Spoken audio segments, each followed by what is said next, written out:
Today, we're going to learn all about metaphors. Metaphors are very common in our daily speech, and you may be surprised by how often we use them. So, what exactly are metaphors? Metaphors help us describe things differently by comparing them. It's a figure of speech where we describe something as something else for effect.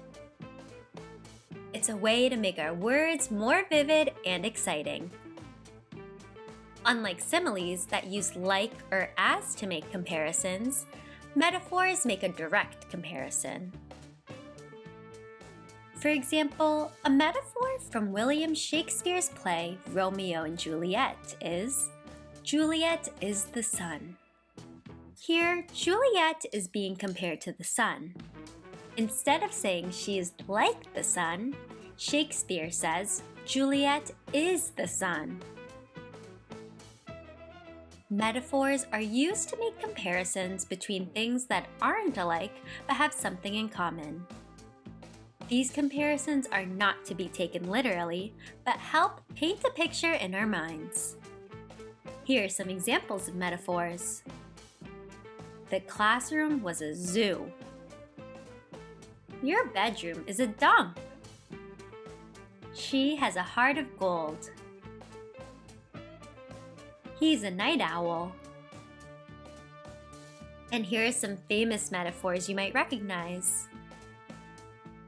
It's raining cats and dogs. Apple of my eye. Love is a journey.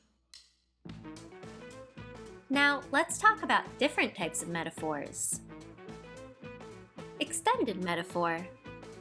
This type of metaphor is carried on over a long period in a piece of literature, forming part of the story or expressing a particular idea. It's often found in poetry and Shakespeare's writing. Implied metaphor. This is a comparison that isn't mentioned directly. For example, saying someone is champing at the bit compares them to a racehorse without directly mentioning the horse. These can be well hidden in literature. Visual metaphor. Found in visual arts and advertising, these metaphors show us a comparison with a pictorial analogy. Mixed metaphor.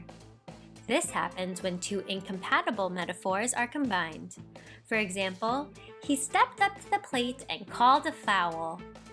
Mixed metaphors can sometimes be funny, but they don't make much sense. Nature and animal metaphors are very common. For a long time, writers have compared people to the behavior of animals and natural things. There are also metaphors that compare their subject with man-made objects, like computers or musical instruments.